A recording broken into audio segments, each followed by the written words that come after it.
Good evening, all. I know that your scores have not been posted yet for assignment 2 or exam 3. Those are coming. I talked to the TA just briefly earlier. She's working on them as we speak. They should be posted soon, so just hang in there. They are coming. Okay, so last class we were talking about stereotyping. And if you recall, I had mentioned that stereotyping is like the cognitive component, right? If you think about a lot of topics we've discussed in terms of the ABCs, the affective, behavioral, and cognitive component, then stereotyping refers to the cognitive component because it refers to the beliefs that we have that associate groups of people with certain traits. That's what we were focusing on last class. This class, we're going to talk more about prejudice and a little bit about discrimination as well, which are respectively the affective components, so how we feel about other people, especially when we have negative feelings towards other groups. That's going to be prejudice. And discrimination is the behavioral component, meaning how we treat people differently based on their membership in a certain group. So that's what we're going to be focusing on a little bit today. And then when we finish that, we'll talk a little bit about aggression as well. So let me share my screen with you.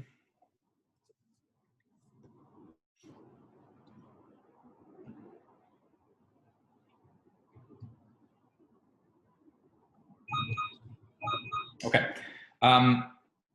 So we saw last class how even completely inaccurate stereotypes can survive, and we looked at a number of psychological mechanisms that people have that allow them to maintain even completely false beliefs and stereotypes towards other people. We talked about the two-step process of stereotyping as well. This is just to refresh your memory. If you recall, in the first step, when we're exposed to a member of a certain group, that automatically triggers thoughts and ideas related to the stereotypes we have towards that group, even if we don't believe them, right? And in the second step to stereotyping, we can choose to override those ideas if we want. Of course, what can often happen is that we may choose not to override those automatically activated stereotypes, and we might behave towards people in a discriminatory or prejudiced manner. That's what we're going to be talking about today. So when we talk about prejudice, we're talking about the negative feelings, and specifically the negative feelings that we have towards people, based on their membership in certain groups. Right? This includes racism, but of course it can refer to other types of prejudice as well, such as prejudice towards women, prejudice towards the disabled, et cetera, et cetera. And it's certainly the case that stereotyping and prejudice in this country has changed over time. So if we take a perspective of multiple decades, there are certain surveys that psychologists send out to people. And they've done this over the course of the last probably 80 plus years. Here are 3 such surveys. It's the same survey, just taken at different time periods. And so what they did is they sent the survey out to a number of white Americans. And they provided them with a list of personality traits, which is in the left-hand column here. And they asked these white Americans to indicate whether they believe that that trait describes Black Americans. So for instance, if you use the trait superstitious, then in 1933, 84% of white Americans believe that that would describe Black Americans. The number dropped pretty substantially to only 13% in 1969 and to 0% in 2001. And we can look at a number of these types of traits. And in general, the general pattern that occurs over and over is that fewer and fewer white participants would use these traits to describe Black Americans. This is a good thing, right? Because this is suggesting that there's a decrease in some of these stereotypes that white Americans have towards Black Americans.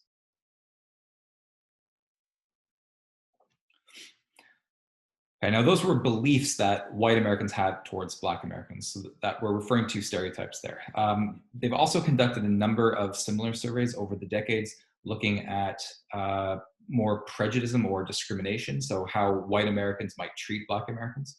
So this is the percentage of white participants who report being willing to admit Black Americans into various relationships with them. And so you can see in 1949, if you look at the white Americans who said that it would be acceptable to them to have a Black American in their occupation at work, that number was only 78% back in 1949. By 1992, that had gone up to 99%. And similar trends are seen with respect to other types of relationships that Americans might have as well.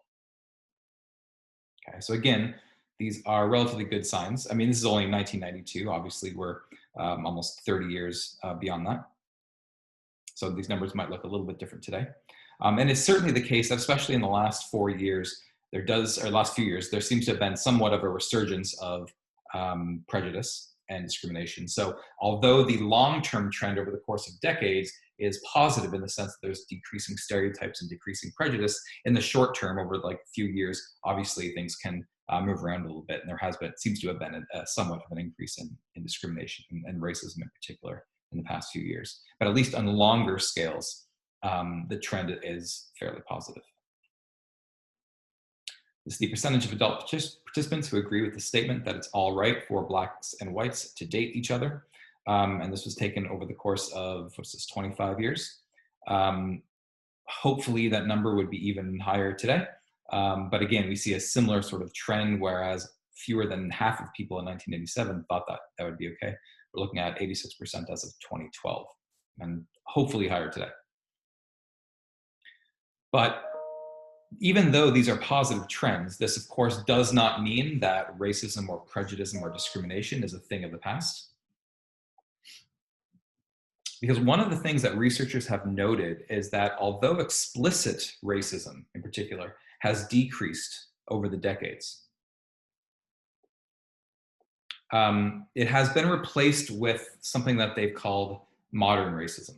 And I want to talk a little bit about what that is. According to researchers, there's a lot of people who still harbor prejudicial or racist attitudes towards others, but they realize that in many contexts, they're not able to express those points of view because in most parts of the country, it's sort of not really allowed to express those racist or highly prejudicial views. Again, there's unfortunately a bit of a resurgence in the past few years of that, where some races have felt emboldened and have become more noticeable and explicit. But apart from them, for the most part, people recognize that they can't explicitly state these sorts of racist attitudes, but they still harbor these negative attitudes towards people of other races. And so what modern racism refers to is that although explicit racism has decreased, it still tends to bubble up in conditions where people are able to rationalize it away, or in conditions where it's more socially acceptable. So think about it this way. Okay. You can think about this from a cognitive dissonance perspective, where you've got people who believe that they're good people, right?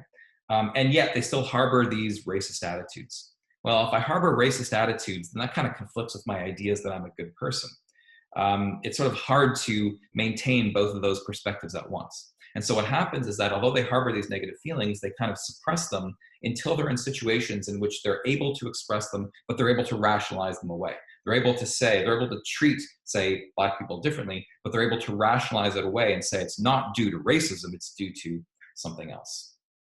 And by rationalizing and justifying it that way, they can maintain a belief that they're a good person while still harboring these negative attitudes towards others.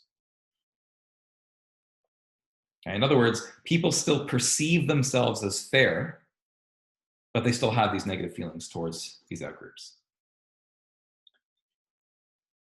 But if that's true, then how is it that we can detect modern racism? How do researchers even know that modern racism is a thing if people aren't willing to admit to it?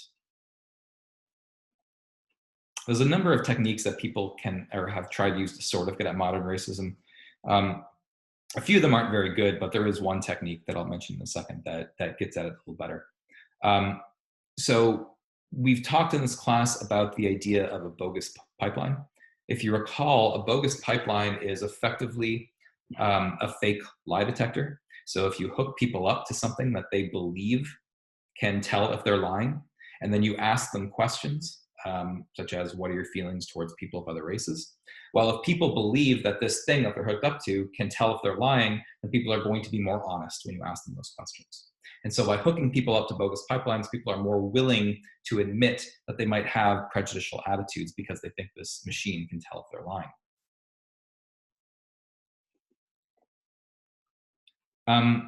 The implicit association test, some people have suggested that you can use it to get at people's racial attitudes, but it doesn't really work that way.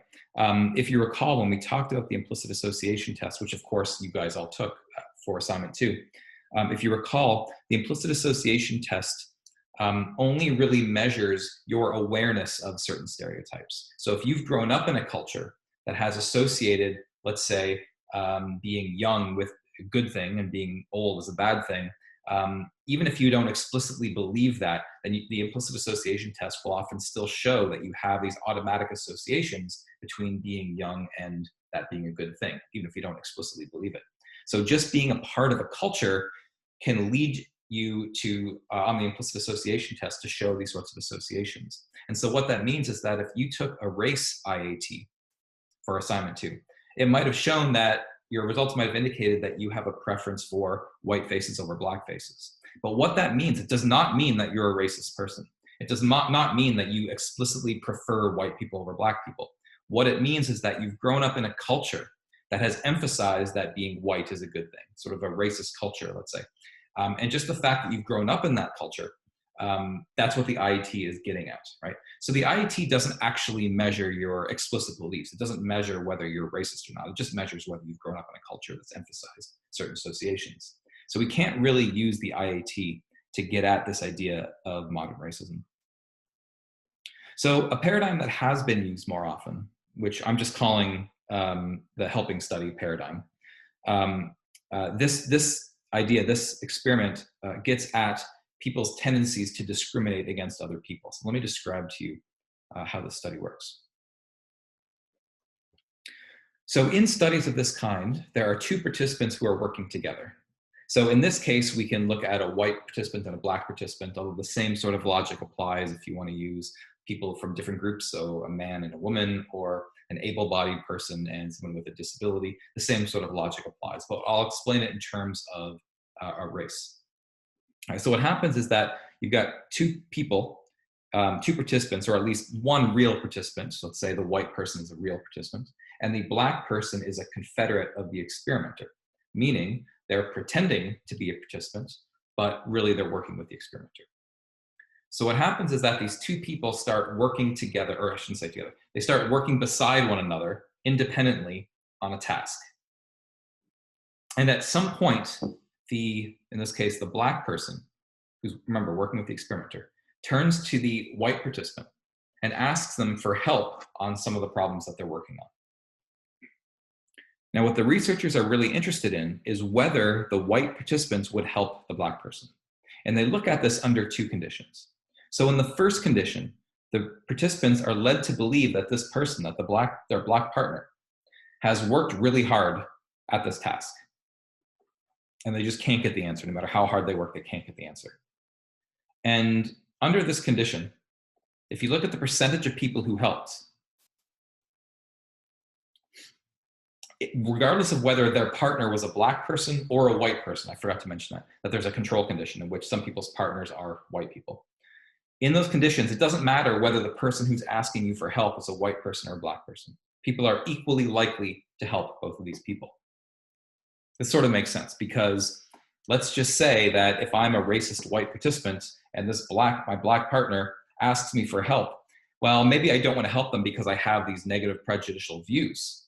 But I know that if I don't help them, it's pretty obvious that I'm doing it just because of their race. So I know that I can't really express those racist views under that condition. And so as a consequence, people are equally likely to help the white person and the black person.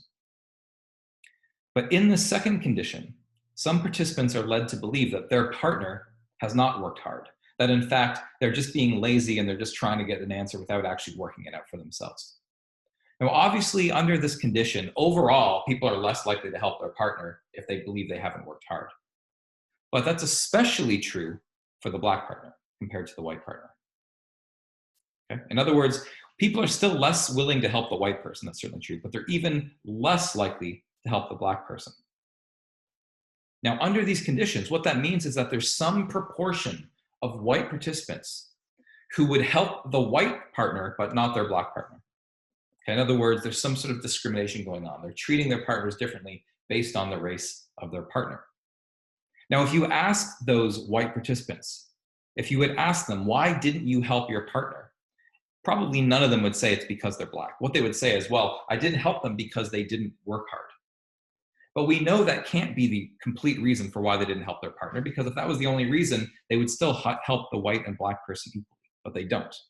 So again, there's some proportion of these white participants who are deliberately not helping the Black person just because they're Black. But they're able to justify the fact that they're not helping that person. And that's the key concept behind modern racism, is that under this condition where they're led to believe their partner really worked hard, they couldn't justify discrimination. They couldn't justify treating the Black person differently, so they didn't. But under the condition where they believed their partner had not worked hard, that they were just being lazy and trying to get a free answer, now they can justify treating Black people differently. They can say it's not because they didn't work hard, or sorry, it's not because they're Black, that's not the reason, it's because they didn't work hard. Okay? And that sort of basic idea demonstrates that people will discriminate against other people, in this case based on race, under conditions where they're able to justify it as being actually due to something else. And so the same sort of logic applies if you want to look at discrimination in other contexts. So if you want to look at people's prejudicial behavior towards people with disabilities, for instance, you can set up the same paradigm. You can have a real participant working alongside a Confederate who is, in this case, either able-bodied or has some sort of disability. And you can set up the same sort of study to see if people are more likely to help the able-bodied person versus the person with disabilities under the condition in which they're led to believe that person has not worked hard.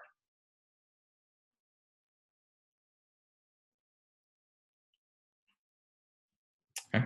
So modern racism exists today, and certainly it's the case that explicit racism exists as well. But modern racism is sort of the new version of racism, in which case it only comes out under conditions where people can tend to rationalize it. In 1961, there was a researcher who we've come across before in this class. So this is Mustafa Sharif. He was a researcher. He's the guy, if you remember, who put people in a dark room and had them look at a point of light, and they had to estimate how far that point of light moved, when in fact it didn't move at all. And what he showed in that study was that these group norms develop such that people's estimates of how far they believe that point of light moved are influenced by other people's estimates of how far that point of light moved. So we looked at that study in relation to conformity. Well, later on in his career, he started studying prejudice as well. He wanted to know why prejudice existed between two groups and whether he could come up with techniques that would reduce or potentially even eliminate that prejudice between those two groups. And so he conducted a pretty famous study called the Robbers Cave Study. What he did is he set up this sort of summer camp.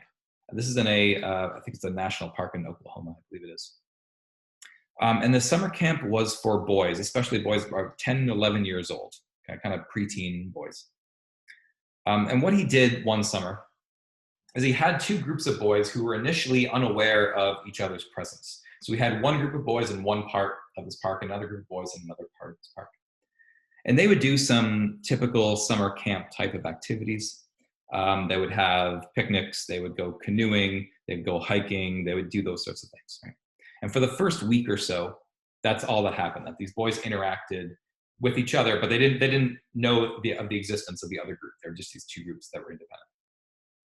About a week into the study, what he did is he introduced these two groups of boys to one another. He wanted to see, first of all, if he could create some degree of prejudice between these two groups of boys. So he introduced them, and he told them that over the course of the next couple of weeks, what they would be doing is they'd be competing in a series of challenges, like treasure hunts and flag football games and things like that. And the winner of those challenges would win various prizes. He wanted to see if that was enough to create prejudice in these two groups of boys. So he allowed these two groups to name themselves. And so one group of boys called themselves the Eagles, and the other group of boys called themselves the Rattlers. And they were able to create a flag that represented their group. They each had their own separate cabins, and they would fly their flag outside that cabin. And he first wanted to see whether having these two groups of boys compete with one another for prizes, whether that would be enough to create prejudice that had not previously existed. Okay. And what he found was that it was. That these two groups of boys started to behave really sort of viciously towards one another.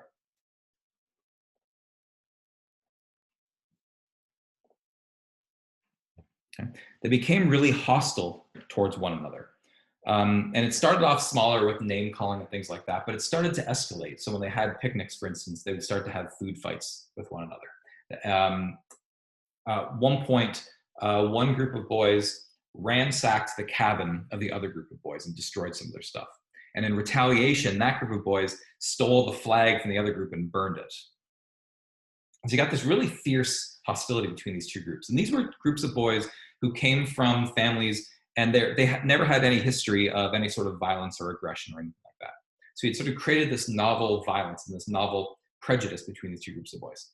And these boys just displayed in-group bias such that, if you recall, in-group bias means that we tend to prefer members of our own group compared to members of other groups. So the Rattlers preferred the Rattlers and hated the Eagles, and the Eagles liked the Eagles, but they hated the Rattlers. And they also displayed outgroup homogeneity. And just to refresh your memory on that one, outgroup homogeneity refers to the idea that we think members of our outgroups are more similar to each other than members of our in-groups. So we can recognize that there's a lot of differences in terms of the people within our own in-groups, but we tend to think people in our out-groups are all the same. And the Eagles and Rattlers both displayed that as well. And so, for instance, when the researchers would ask them their opinions of the other group, they would say things like, well, they're all a bunch of cheaters, right? They're all the same. They're all a bunch of cheaters. And it's all this negative belief, these negative attributes that they tend to have.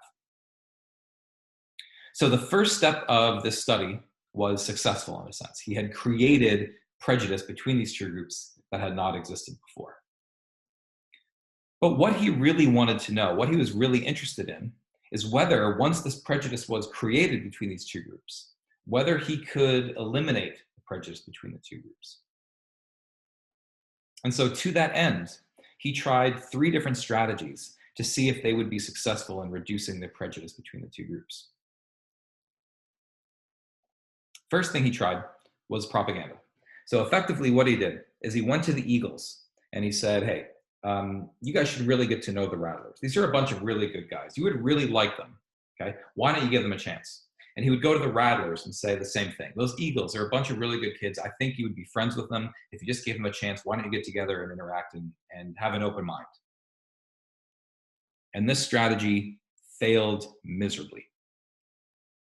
If we think about this from, let's say, a social cognition point of view, we saw in social cognition that once we form an initial impression of someone, it gets really hard to change that impression, right? Because of confirmation biases and self-fulfilling prophecies and belief perseverance, all of these psychological mechanisms we have that tend to maintain our initial impressions. We're sort of slow to change our opinions of someone.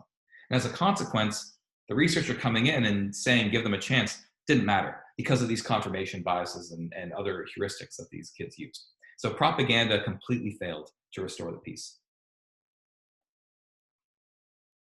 So Sharif reasoned that, well, let's try something else. Maybe if the whole reason why these two groups started to hate each other in the first place was because they were competing with one another, and that's the only interaction they ever had with the other groups, that they were always competing with one another for prizes.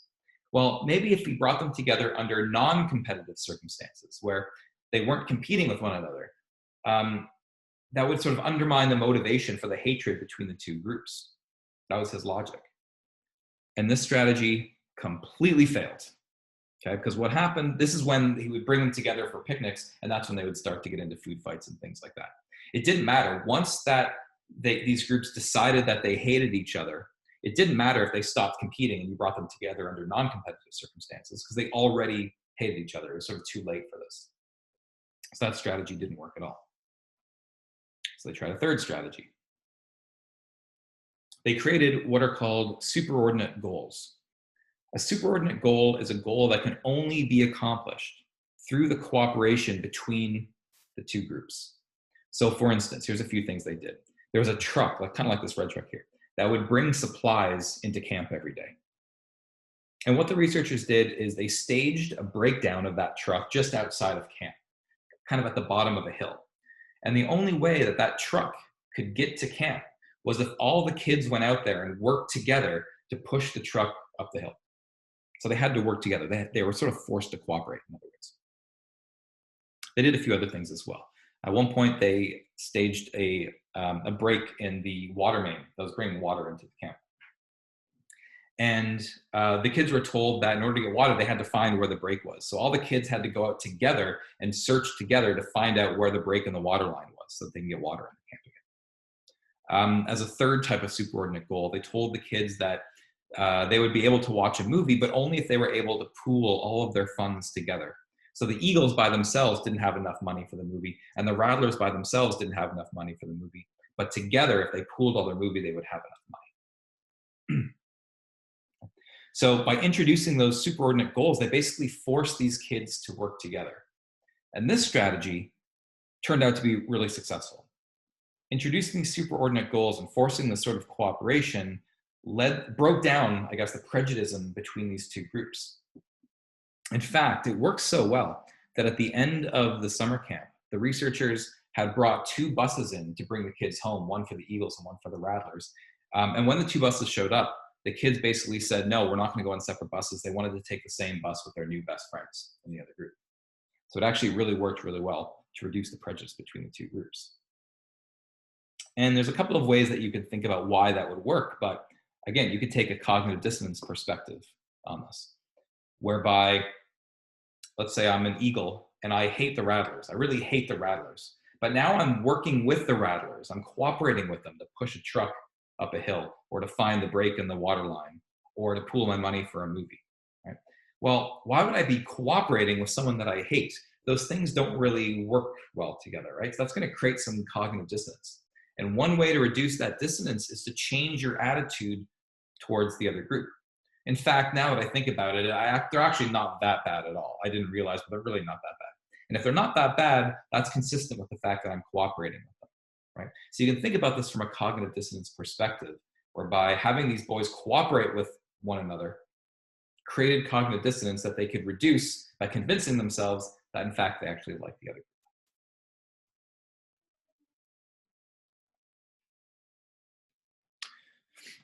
There are a couple of different theories for what causes prejudice. And the theory that Sharif set out to test with the Robbers Cave study is known as realistic conflict theory.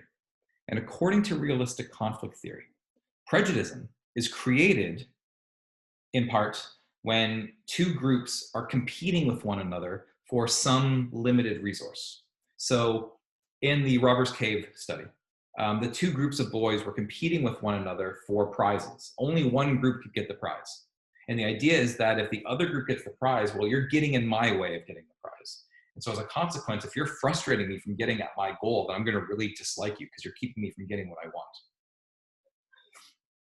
On a larger scale, though, we see lots of examples of realistic conflict theory in the real world, where you've got 2 countries, say, who are competing with one another and they both claim that a certain piece of land is theirs, right? They're directly competing over the same limited resource. Or it could be that you've got 2 political parties, Democrats and Republicans, who are competing with one another for power, right? For positions, for the presidency or for Congress or whatever. They're competing with one another for power. And if the other group wins, then that means my group loses. Or you can see this with people who claim that illegal immigrants are coming into the country and they're taking our jobs as if they own the jobs and the illegal immigrants are stealing them from them, right? In fact, that gets at a point I want to make here, which is that this competition could be imagined. It may not even be true that immigrants are coming and taking jobs, but as long as people believe that illegal immigrants are coming and taking jobs, then they feel like they're losing something, right? If these illegal immigrants are taking jobs, it means I'm losing jobs. As a consequence, it tends to fuel hostility between these 2 groups. Okay. Just as another example of competition that could be imagined, I've heard, for instance, white supremacists say things like, well, Black people are coming and taking our white culture, as if culture is a thing that there's only a limited amount of and you can take it from me, right? But if they, to the extent that they believe that, then what they're basically saying is that there's some resource and these other people are taking it from me. That means I can't have it. And therefore that fuels hostility between these 2 groups. So that's one explanation for why prejudice exists. It's because you've got groups competing with one another for limited resources. And certainly that can be true to some extent. That can fuel hostility and prejudice between two groups. But it can't be the only explanation for prejudice between two groups, because there are numerous instances where you might have groups who dislike one another, or you might have one group who dislikes some other group, even though they're not competing with them for some sort of limited resource. So we need another theory to explain those instances. And that's where social identity theory comes in. This one's kind of an interesting theory, and it draws upon a number of concepts and ideas and principles that we've seen already in this class. Here's the idea. So we've seen in this class that we really like to have high self-esteem at an individual level, right? And we have all sorts of cognitive mechanisms and psychological tactics and strategies to ensure that we have high self-esteem, like, for instance, taking credit for when we succeed at things and blaming other people for when we fail. But that same sort of principle that applies at an individual level can also apply at the group level. I like to think I'm better than I really am as an individual, but that also means that I like to think that the groups that I'm a part of are better than other groups. Because if I can convince myself that my group is the best group and all those other groups aren't as good as my group, I get to derive some self-esteem from that due to principles like downward social comparison. So if you recall, we have a tendency to want to compare ourselves with people who are worse off than us. Because in comparison to people who are worse off than us, we're doing pretty good, right? We can derive self-esteem from that. And similarly, at the group level, one way to convince ourselves that our group is better than others is to convince ourselves that all these other groups are not as good as us. So in comparison to them, I'm doing pretty well, right? So it's just another example of downward social comparison, but at the group level.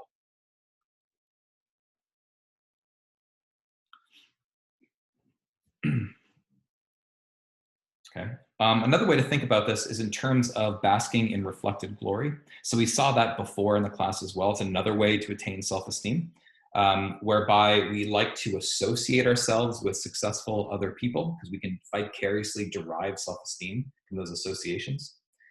And so that's kind of also what's going on at the group levels, right? So you're sort of basking in the reflected glory of the group. If you can convince yourself that the group that you're a part of is the best group that there is, then you're sort of basking in the reflected glory of that group just by being associated with that group.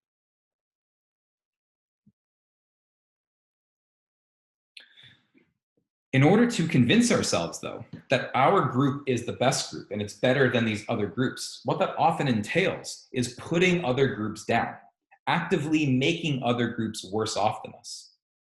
That's basically what I mean when I say derogating our groups. Derogating meaning like thinking poorly about or making fun of or actively impeding some other group. If we can think down on other groups, that makes us feel better about ourselves.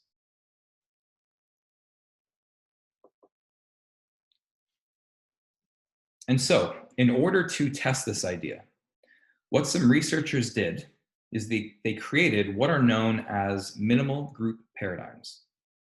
Okay, now a paradigm is just a type of study, like an experiment, sort of like a type of experiment. And a minimal group in this context means that in these studies, what the researchers do is they create two groups, but they're minimal groups, meaning they're barely groups. They're groups in only the most superficial sense, but they're basically meaningless groups. And I'll give you an example of that in just one second. But what they wanted to do is they wanted to see whether, even if you create completely meaningless groups between two sets of people, would that be enough, these meaningless groups, would that be enough to get these two groups of people to dislike one another, just in order to have, or to feel good about themselves? And so what they did is this. What these researchers did is they took people in a lab and they showed them cards, like kind of like the card that's on the screen right now, with a number of dots on it. And they would show that to participants for like 5 seconds and they would take it away. And they would say, okay, tell me how many dots you think were on that slide. Maybe you say, I don't know, 30. That's just your guess. And then I repeat the process like 10 more times with 10 different cards with different numbers of dots on them. And you give me your estimate every time. So once you do that, I then leave and I calculate your score to see how well you did. And I come back to you. And at that point, I tell you one of two things. I randomly assign you to one of two conditions. Now, everything, all the feedback I'm about to give you is completely bogus. I'm completely making it up. You don't know that though. So I say one of two things. Either I say, you are what are known as a dot overestimator, We know from our research that there's two types of people. There's dot overestimators and dot underestimators. You are a dot overestimator. You have a tendency to overestimate how many dots are on slides like this. To the other group of people, I say the exact opposite. I say, you are what is known as a dot underestimator. You know, there's two groups of people, dot overestimators, dot underestimators. As a dot underestimator, you have a natural tendency to underestimate the number of dots that are on slides. So what I've effectively done then is I've told you that you're in one of two groups, dot overestimator, dot underestimator. But these are barely groups at all, right? These are the most meaningless groups you could possibly imagine. Like, who cares if you're a dot overestimator or underestimator? That means literally nothing, right? There's no practical advantage to this. But what the researchers wanted to know is that even if there's no practical advantage to being a part of this group, would people still feel a need to convince themselves that the group they're a part of is the best group to be a part of? And so what they can do in these studies, what they usually do, is they have participants make some decisions. So they give them an amount of money, for instance, and they're allowed to distribute that money to other people. And those other people, they're told, are either dot overestimators or dot underestimators.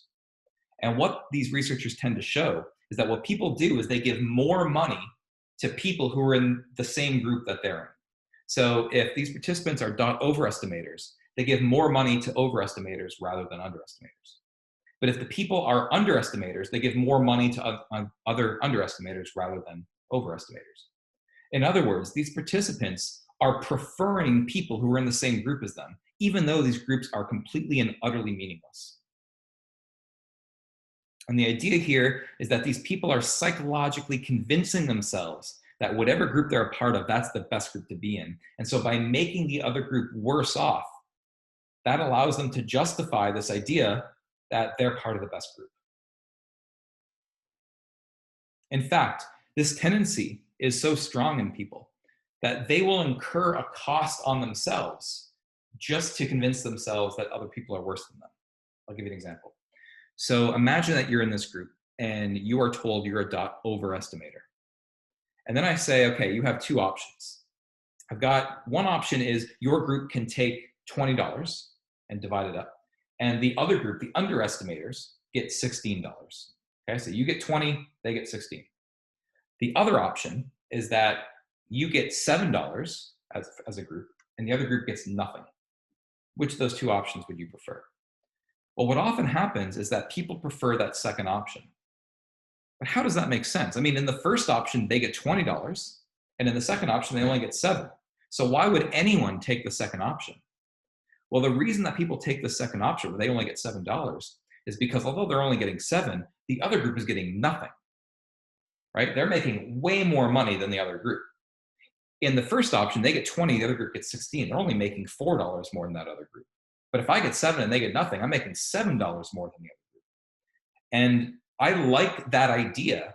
I like the idea that my group is better than other groups so much that I'm willing to sacrifice money for myself just to convince myself that my group is way better than the other group, to maximize the difference between my group and the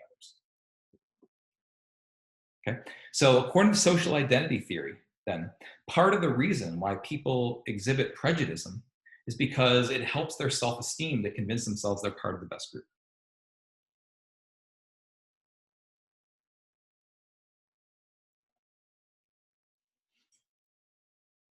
There's one more concept I want to discuss in relation to prejudice, which is an important concept in social psychology, which is a concept known as belief in a just world.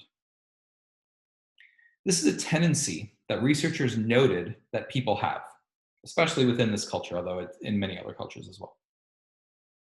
It's the tendency to believe that people get what they deserve and deserve what they get. So there's really two parts of that. So let me break down into each part. So the tendency to believe that people get what they deserve. What that means is that we have a tendency to think that if people are good, then good things will happen to them. And if people do bad things will happen to them, right? And so, in other words, what we reap, what we sow, right? What we get is a reflection of how we've acted in the past. If we were good people in the past, then good things will happen to us. If we were bad people in the past, bad things will happen to us. And the second part of this is that the belief that people deserve what they get. Meaning that what that means is that if you see someone and a bad thing happened to that person, well, according to this belief, what that means is you have a tendency to believe that they must have done something to deserve that negative outcome. This sort of general belief that the world is fair, in other words, right? Because that's basically what the belief is. If you do good, good things happen. If you do bad, bad things happen to you. That's the belief that the world is inherently fair. That belief is captured in concepts like karma, for instance. The belief in karma is this idea that if you do good things, the universe will reward you, and if you do bad things, the universe will punish you. It's captured in philosophies that have been talked in, like the book The Secret. I don't know if you guys remember the book The Secret. It's out a while ago. But the basic idea behind that book is that if you just want something hard enough, then good things will happen to you. And if that good thing doesn't happen to you, it's because you didn't try hard enough in the past, or you didn't want it enough in the past. Kind of simplifying things here, but the basic idea. But these sorts of beliefs reflect this tendency we have in this culture to believe that the world is inherently fair.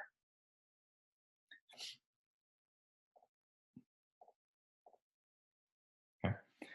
Now, there's a reason why we have this belief, which is that it's sort of threatening for us to think that bad things can happen to us in the future. I mean, if I realize that I could be diagnosed with cancer tomorrow, that's really threatening to my self-esteem, right? If I believe that I could die in a car accident next week, that's really sort of threatening to my self-esteem. We don't like to think that our fate is dependent on chance factors. We want to have control over these chance factors. We've seen before in this class that people have an illusion of control. People want to feel like they can control random events, which is partly why people engage in superstitious behaviors, for instance. That if I believe that my lucky socks help me every time I take an exam, I wear my lucky socks. Now, wearing lucky socks doesn't help you at all on exams in any sort of objective sense. But if you believe that it does, and that gives you some degree of control over that outcome, right? So we like to have this belief that we can control fate. And that's true of the potential negative outcomes that can occur for us. And so one way to convince ourselves that we have control over these chance negative outcomes that can occur in the future is to convince ourselves that these negative outcomes only happen to bad people. And I'm not a bad person. And therefore, I don't have to worry about these negative things happening in the future. Right? So I don't have to believe that my fate is dependent on this random chance, in other words. So it satisfies a psychological need, right, to feel in control of our universe. But the problem, the sort of dark side that's associated with belief in a just world, is that if we think the world is fair, then when we come across someone for whom something really bad has happened to them, well, if the world is fair, then that means they must have done something to deserve it, because bad things don't happen to good people. That's the belief that we have. Right? And so what that leads to is blaming victims. In terms of research studies, this has been looked at with respect to people like other participants receiving electric shocks. And they've done some studies where people observe another person receiving electric shocks, another person that they believe is a participant. In fact, no electric shocks are actually given, but they believe the other participant is receiving electric shocks as part of this experiment. And if you have those participants evaluate that person who's receiving electric shocks in a number of dimensions, they tend to think somewhat negatively of them compared to if they never received electric shocks. In other words, the fact that they're suffering leads people to need to justify that suffering, right? To say, well, if something bad is happening to them, they must have done something to deserve it, so they rate them more negatively. So we see that in the lab in that sense. But in the real world, we see it in a number of other contexts as well. So we see this all the time with victims of sexual assault, right? Rape victims. There's a common theme whereby if a woman or someone sexually assaults a woman, there's a natural tendency that some people have to try to find fault with something the woman did that might have caused that outcome. So you've heard people say like, well, she shouldn't have been wearing that. She shouldn't have been drinking. She shouldn't have been there alone. She shouldn't have been out at night. There's this tendency to blame that woman for her outcome. Now, of course, it's not the woman's fault in any way. She's sexually assaulted, right? But the idea is that, well, if we have to face up to this idea that bad things can happen to good people, and that means bad things can happen to me, and that's very threatening to me. And so if I convince myself that these bad things that happen to others only happen to people who make bad choices, right? People who chose to drink when she shouldn't have been drinking by herself. And so by convincing themselves of that, they can maintain this belief in a just world. The problem is you've got these people uh, who are being denigrated, basically, who are being looked down upon, who are being blamed for their own misfortune as a consequence. And you see the same thing for like battered spouses. Like, I can't believe she stayed with him for that long. Why couldn't she just leave if she was in this abusive relationship? When in fact things are much, much more complicated than that. People do the same thing for people who are homeless, and sort of having this automatic assumption that homeless people are homeless because they're too lazy to get a job, or because they're some other thing that they had control over that led them to become homeless. They made bad decisions in the past. And we like to believe that. We like to believe that those victims did something to deserve it, because that means that our futures don't have to be so negative, because that means we have control over our futures as well. So this natural tendency that we all have for belief in a just world, be aware that in having that belief, there's people that have these negative outcomes that are associated with that, right? Because we have this tendency to blame the victim. And so, for instance, if you've ever heard someone say, or you've ever said yourself, because I hear people say this all the time, everything happens for a reason, right? That's not a great attitude to have for the most part, because if everything happens for a reason, then that means that those children who are starving in Africa, there's a reason for it, right? They did something to deserve the fact that they're starving. And that's a horrible idea, right? It's a horrible thing to believe in. But we sort of have to believe that if we believe the world is fair. And so we need to face up to the idea that sometimes bad things happen to good people, sometimes good things happen to bad people. And it's sort of psychologically uncomfortable to do so, but we need to do so so that we don't blame victims for their misfortune.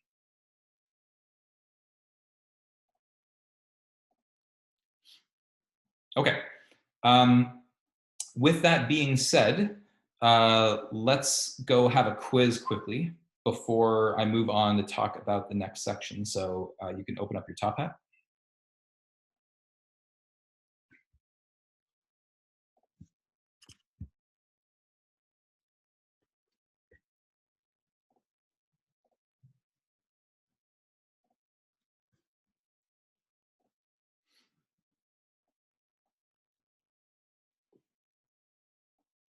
Okay, all the questions for this quiz um, are taken from the stereotyping and prejudice lecture from last class and from today.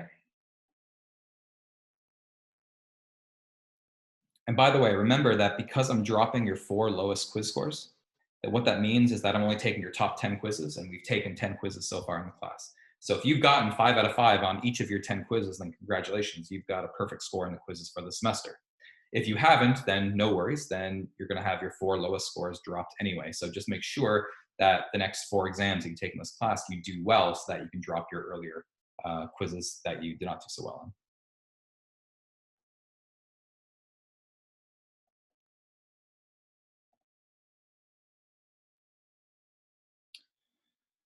in. Okay, question 1. So last class, we discussed how people can form illusory correlations. So imagine a situation where Bob is an American and he's not religious. And imagine that over the course of a year, Bob sees both Christians and Muslims perform both good and bad behaviors. According to how illusory correlations are formed, what will Bob tend to remember the most?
Got 10 seconds.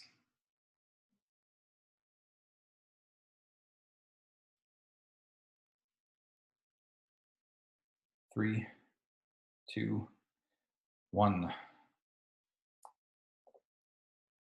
Okay, so the idea here is that illusory correlations are often formed because we remember things differentially. And in particular, what we tend to remember are minorities instead of the majority. Minorities are more distinctive to us. And so in US culture, Muslims are the minority compared to Christians. We tend to remember people if they're Muslim versus if they're Christian.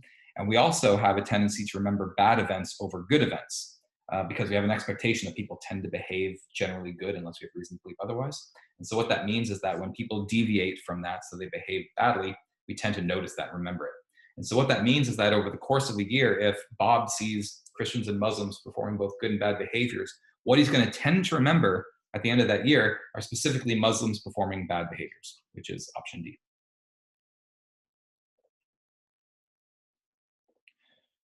Question 2. Members of stereotyped groups often perform poorly on tests if they are reminded about the stereotype beforehand.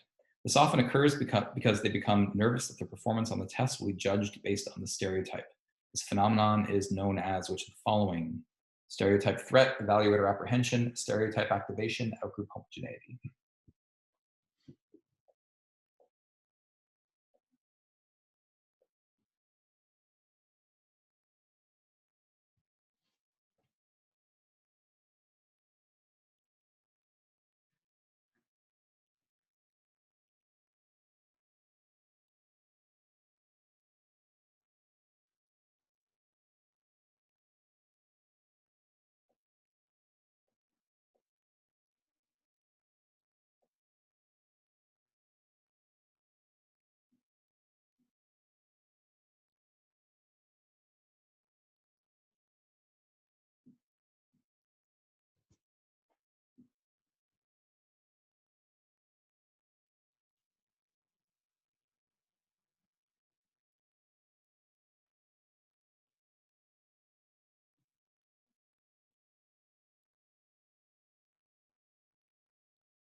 10 seconds.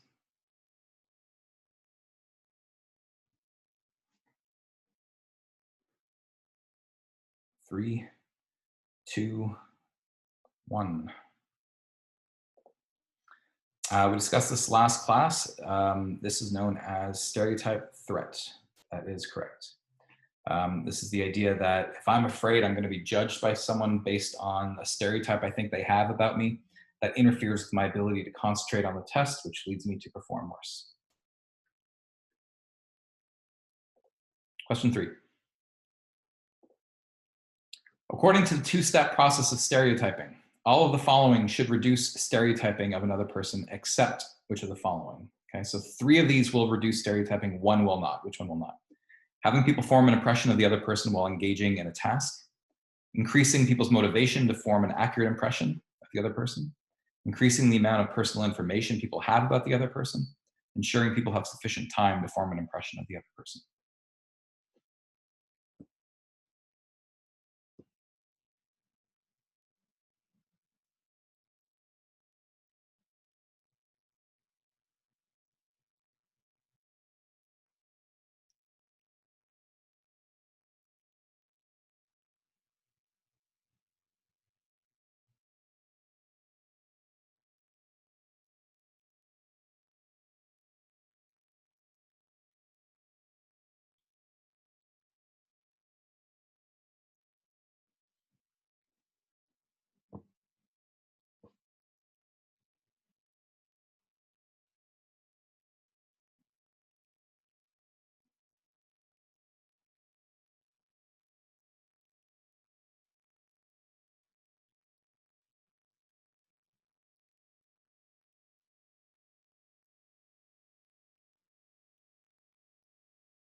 We've got 10 seconds.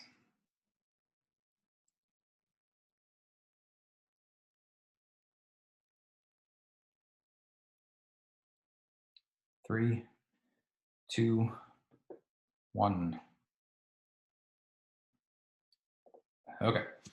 So when we talked about the two-step process of stereotyping, we talked about how the second step involves a deliberative process. So in other words, people can choose to override the automatically activated stereotype during that second step.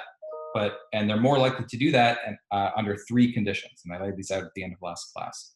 And that is specifically when people have the ability to think in depth and they're able to override. So meaning they have sufficient time, for instance, to form an impression, then they're less likely to rely on stereotypes. B, if they have personal information about another person, they're more able to override their stereotypes. And if they have motivation to form an accurate impression, then they're more likely to dismiss their stereotypes. Um, However, if you have people form an impression of another person while they're engaged in some of their tasks, that means they're distracted. And when we're distracted, we don't have the cognitive resources available to form an impression of someone, and so we rely on stereotypes in that condition. So A is the correct answer here.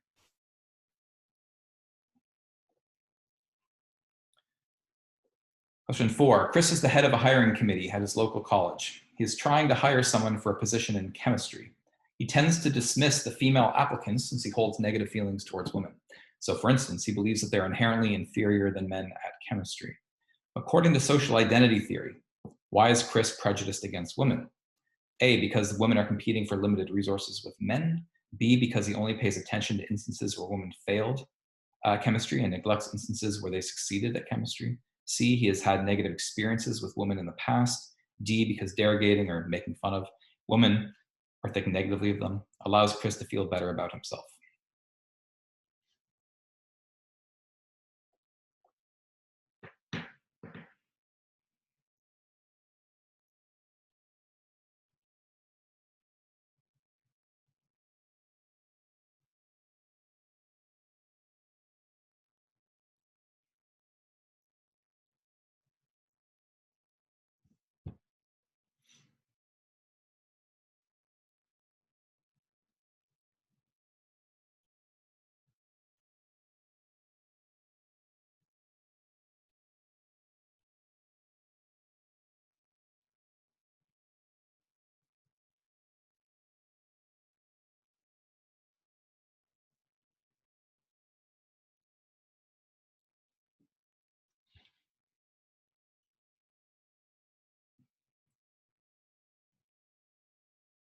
10 seconds.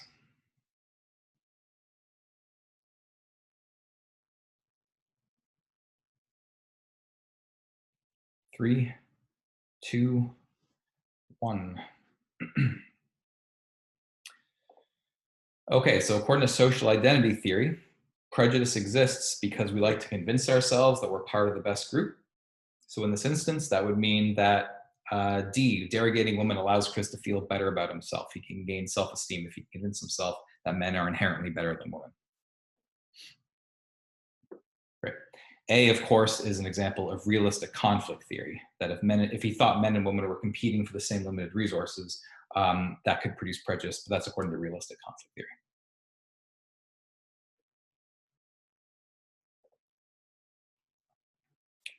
And finally, question 5. Sherry believes that teenagers are selfish and don't care about other people. However, one day she meets Joanna, a 16-year-old who donates 10 hours per week to helping the needy. Sherry is likely to attribute Joanna's charitable behavior to what, demonstrating an exception to what? And I'll let you read the options yourself.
We got 10 seconds.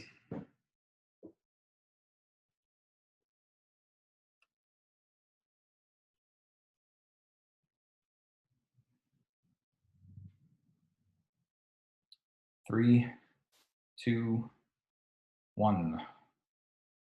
Okay, so the basic idea here is that Sherry has a stereotype about teenagers, which is that they don't care about other people.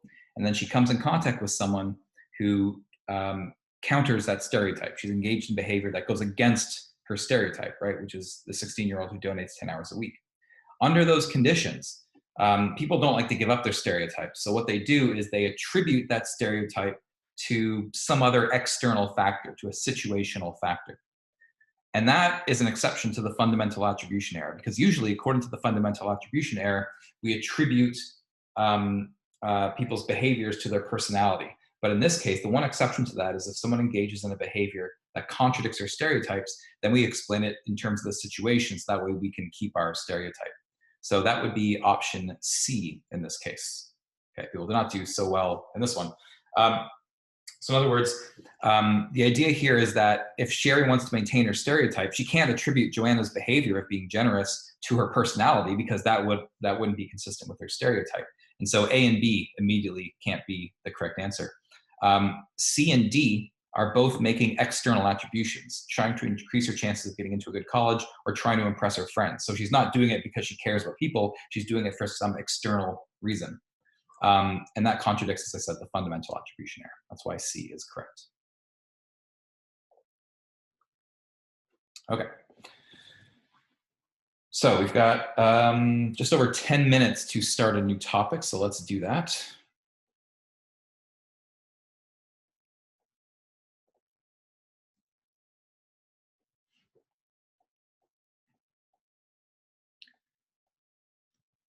Okay, so I mentioned before that the last part of the semester, we're looking at topics that social psychologists have looked at in order to try to improve the world, right? We study stereotyping and prejudice so that we can understand it, so that we can try to reduce it in the future. And the same thing is true of aggression. Social psychologists study aggression in large part because we want to try to reduce the amount of aggression in the real world. It has some real world implications, right?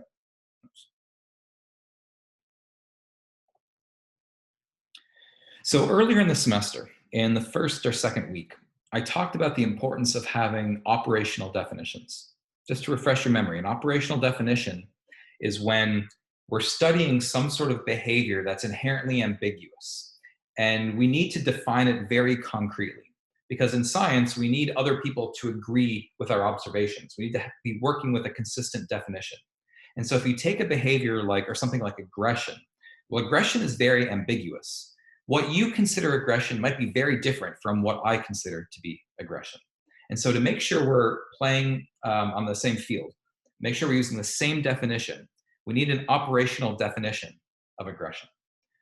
Now, there have been a number of operational definitions that have been used for aggression, but this is one of the most common ones, which is that aggression is considered any form of behavior directed toward the goal of harming or injuring another living being who is motivated to avoid such treatment. Sounds like kind of a mouthful, right? But what you notice is that we're not saying that aggression is simply a laundry list of like punching, kicking, hitting, biting. That's not how we're counting aggression. Okay? Aggression is defined in terms of its motivating factors and in terms of the impact it has on the other people. And in particular, in this operational definition right here, there are 4 critical components that all have to be present in order for an action to be considered aggression. So first off, in order for a social psychologist to consider an action aggressive, it has to be a form of behavior in particular. And what that means is that if you simply think about harming another person, we as social psychologists, we're not going to consider that aggression itself. And the reason for this is because we're interested specifically in aggression in the real world that actually harms people. And just thinking something doesn't actually harm another person. So if part of our goal as a social psychologist is to reduce the amount of aggression in the world, then we want to focus on aggression that actually impacts people, which is behavior. So we're only focusing on behavior, not things like thoughts. A second component of this definition of aggression is that it's goal-oriented, meaning the person who's committing the aggressive act is trying to harm someone else. There's a goal involved. Okay. So in other words, if I accidentally elbow someone while I'm playing basketball, that doesn't count as aggression because I didn't mean to hit them. Because again, we want to focus on reducing instances of aggression in the real world in which people are deliberately trying to harm others. And so we're only going to consider behaviors that are goal directed towards harming someone else. Thirdly, the person or the being we're aggressing against, it has to be a living being. It has to be a person or an animal. Now, the reason for this, again, is because if it's not a living being, then no one is actually suffering as a consequence of that behavior. So if I'm by myself and I get angry and I punch a wall, we're not going to count that as aggression because no one was actually harmed by that, except for maybe myself, right? Um, but there's no living being who's actually harmed. Now, if, on the other hand, I'm having an argument with someone and I want to scare them, and I scare them by punching a wall right beside them, now that does count as aggression because there is another person that I'm trying to intimidate, right? And I'm punching it in order to try to scare that person, trying to harm that person in some way. But it has to be, otherwise, it has to be directed towards a living being. And finally, the fourth component of this definition is that that living being has to be motivated to avoid that treatment. In other words, they have to not want that thing to happen to them. So if I punch someone, presumably they don't want to be punched, right? They're motivated to avoid that treatment. On the other hand, if someone asks me to punch them for whatever reason they want to be punched, so for instance, in the movie Fight Club, where Edward Norton's character asks Brad Pitt's character to punch him in the face. No, the opposite. Brad Pitt's character asked Edward Norton's character. In that case, that would not count as aggression because the person on the receiving end, Brad Pitt's character, is not trying to avoid that treatment. Okay, they're not motivated. They want that to happen to them. And again, that's because what we're interested in the real world are instances where people harm others who don't want to be harmed. That's what we're trying to focus on in the real world. So all four of these components are necessary. So what that means is that if we come across some sort of ambiguous behavior and we need to classify that behavior as aggression or not, then the way to do that is to compare that behavior to these four components of this definition. And that behavior has to pass each one of those four components in order for us to qualify it as aggressive. If it fails any one of those four, then we're not going to count it as aggression. And that way, using this definition ensures that all of us will categorize behaviors the exact same way, as aggressive or not. And I want to give you some examples of this. So what I want you to do is for each of the following examples, I want you to tell me if it counts as aggression or not according to the operational definition I just gave you. So for instance, a hitman kills an unfaithful husband for the unreasonably low price of $1,000. Okay, so does that count as aggression or not? And feel free to answer in the chat, by the way. Just say yes or no. Okay, we got a bunch of no's right out of the gate. Let's look at this. Let's look at the four components of the definition, right? So the first component, is it a behavior? Well, killing someone is a behavior. Sure, that's a behavior, right? Okay. Is there a goal to harm? Well, yeah, your goal is to kill a person, right? So yeah, there's a goal to harm. Is it directed towards a living being? Well, yeah, the husband is a living being, sure. Is that person motivated to avoid that treatment? Well, yeah, they don't want to be killed, right? So you answered yes to each of those four components. That means that it is aggression, yes. Now, I think that some people might be saying no. I think because the hitman's doing it for money. They're not doing it because they hate the husband. They're doing it for money, let's say. But that doesn't matter. That's not part of our operational definition. There's no part of our definition that says that it only counts as aggression if you hate the other person. All our definition says is that there has to be a goal to harm. But the hitman has a goal to harm even if it's for money. So what you're going to see, though, if you answered no to that for that reason, what we're going to see is that you're anticipating a distinction between hostile and instrumental aggression, something we're going to talk about next class briefly. Let's look at number 2. A jealous man kills his wife and lover. Is that aggression or not?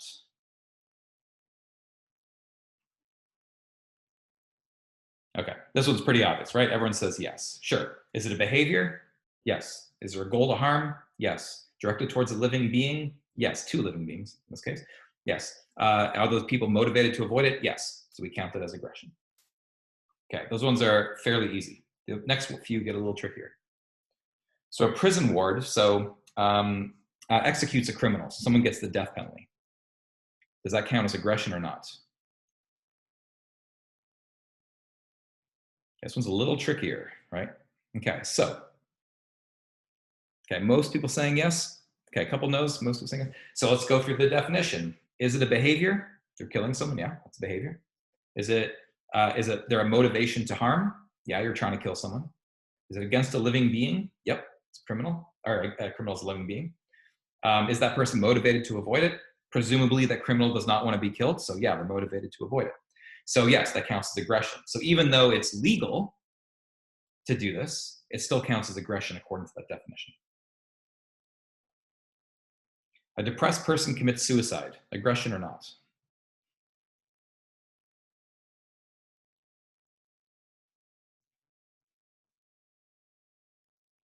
Okay, so a bunch of no's here. So let's see. Is it a behavior? Yep. Is there a motivation to harm? Yep.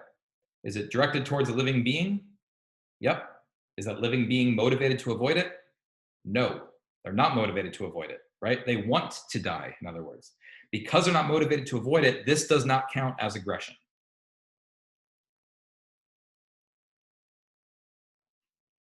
Number 5, a man mentally rehearses a murder. Is that aggression or not? Okay, lots of no's right out of the gate here. Okay, why is it not aggression? It's pretty obvious. It's not a behavior, right? Mentally rehearsing, thinking about a murder does not count as aggression because it's not a behavior that you're engaged in. And yeah, I mean, there's no living being. It's just kind of an imagined being. Yeah. Number 6, a hunter kills an enemy, and sorry, a hunter kills an animal for a trophy.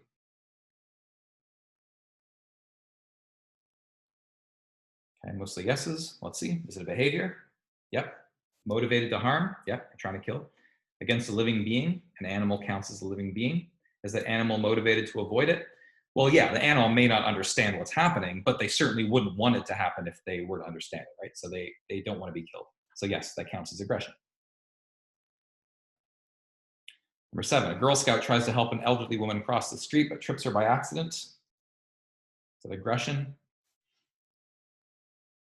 Okay, that's pretty obviously no.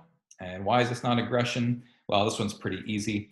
There's no motivation to harm, right? There's no goal to harm. The Girl Scout is not trying to harm the elderly woman, it just accidentally tripped her. That does not count as aggression. 8, a person punches a hole in the wall in anger. Okay. Mostly no's. It kind of depends a little bit. By default, I would say no, because there's no living being that it's being aimed against, right? If you just punch a hole in the wall. Unless you're doing it to scare someone else, in which case you're punching a hole to intimidate that person, then it could be counted as aggression. But without that caveat in there, just punching a hole in the wall does not count as aggression because there's no living being that's being harmed.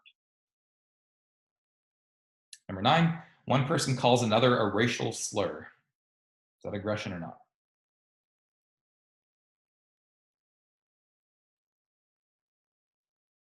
Okay, got a bunch of yeses. So let's go through it. Is it a behavior? Yep, calling someone a name is a behavior. Is there a goal to harm? Yep, probably trying to harm them emotionally. Is it against a living being? Yes. Is that living being motivated to avoid being harmed in that way? Yes. So there's nothing in the definition of aggression that says it has to be physical, right?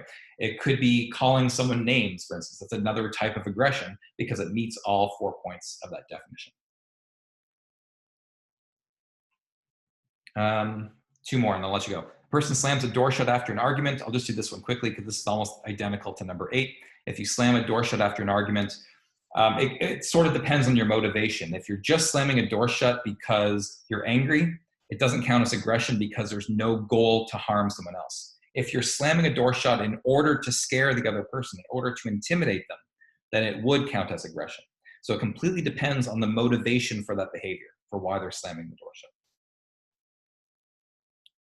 Okay, last one, I'll let you go. Bob tries to shoot Rick, but misses Rick and hits Tom instead. Is that aggression or not?